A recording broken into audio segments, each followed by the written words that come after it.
Overflows. What is relationship? Consciousness brings freedom. Insights into life, love, and light by Nivedita. When you understand that relationship is a spiritual practice, then it becomes a powerful way for growing into fullness of being human, for opening our hearts to deeper love, compassion, and understanding. Part of this is developing a healthy capacity to love and to be loved. This also requires a commitment to a meditative and self aware lifestyle and an ongoing inquiry into one experience and reality, and a pace of transparency with oneself, so that ultimately we can live with personal integrity and accountability. Consciousness knows no law. It is matter that needs law. Without law, matter cannot exist.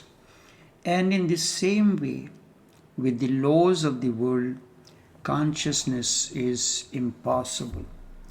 Consciousness can exist only by an absolute freedom with no apparent limits, no conditionings, and no laws.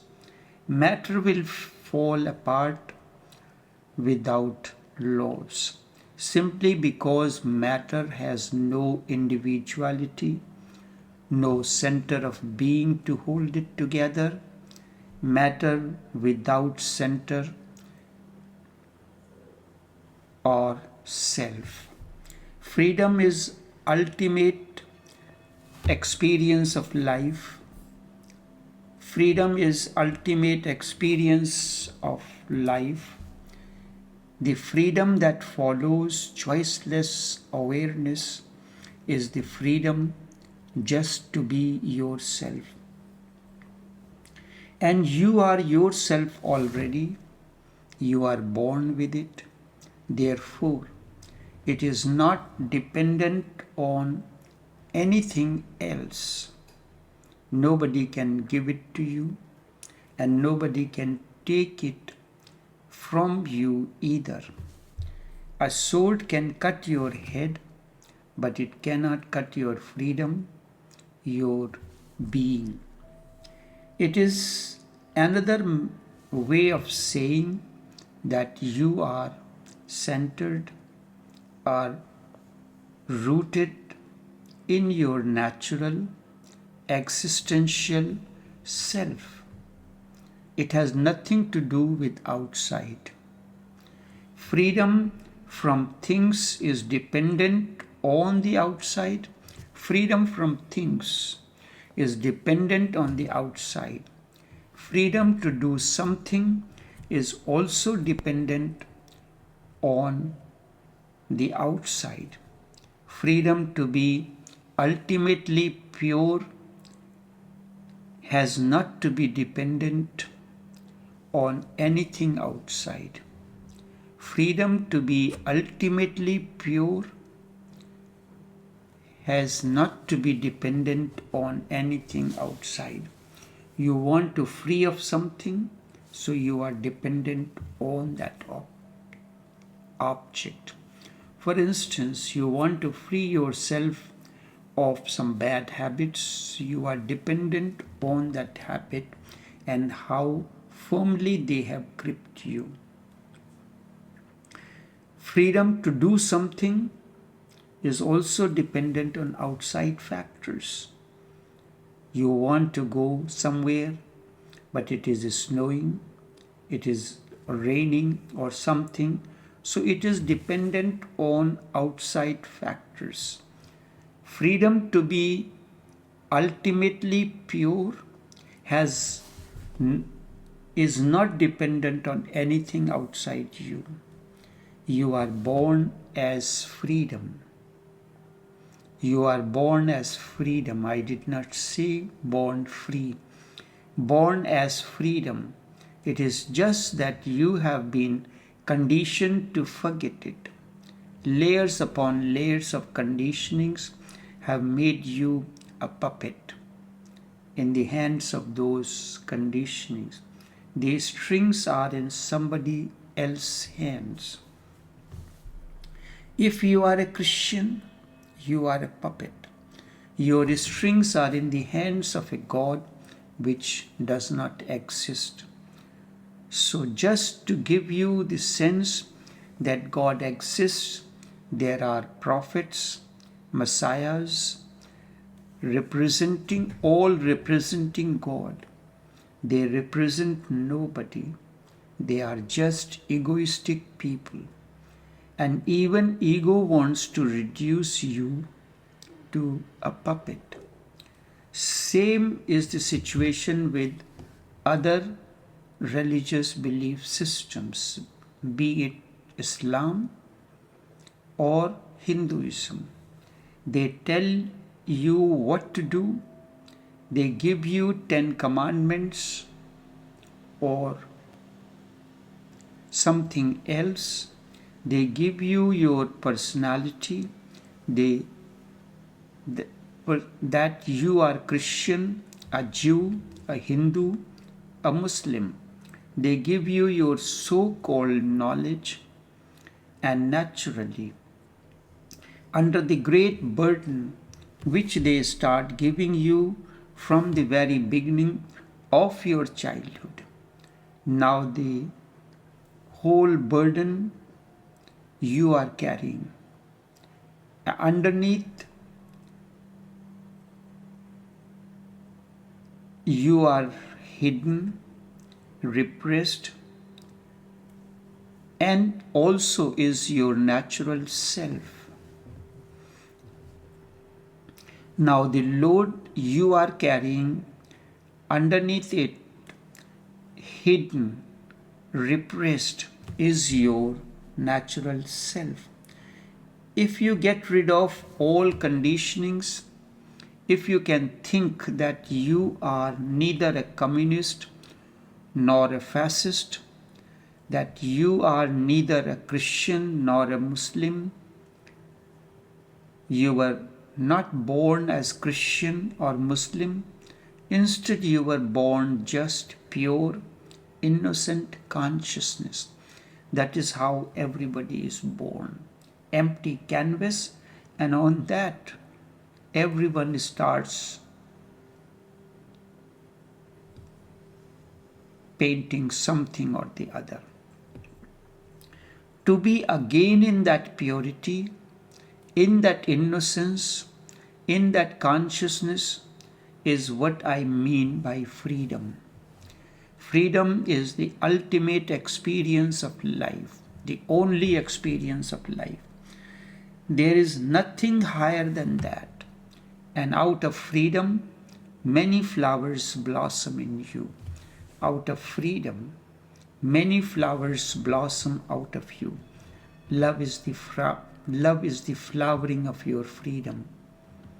Compassion, another flowering of your freedom. Introspect. If love is now blossoming into you or in your so-called life, compassion, another flowering of your freedom.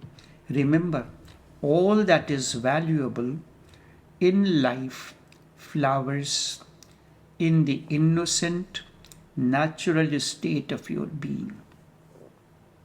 Remember, all that is valuable in life flowers in innocent, natural state of your being.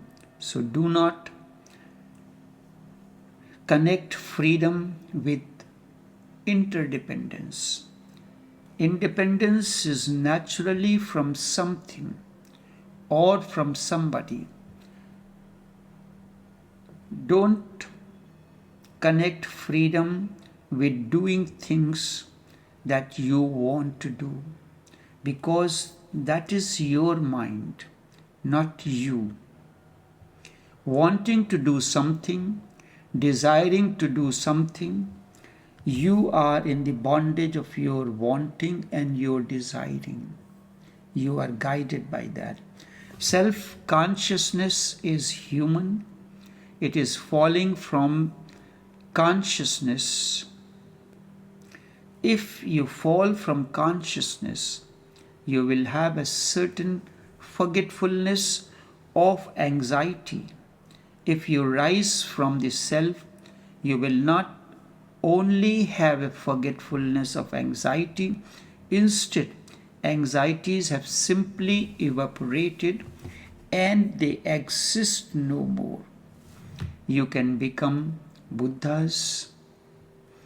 You have the capacity, the potential to become a Buddha. The birds are innocent, but man has fallen so low that he even starts feeling jealous of the innocent birds. Consciousness is the secret. Consciousness brings freedom. Freedom does not mean only the freedom to do the right. Freedom does not mean only the freedom to do right. If that was the meaning of freedom, what kind of freedom would it be?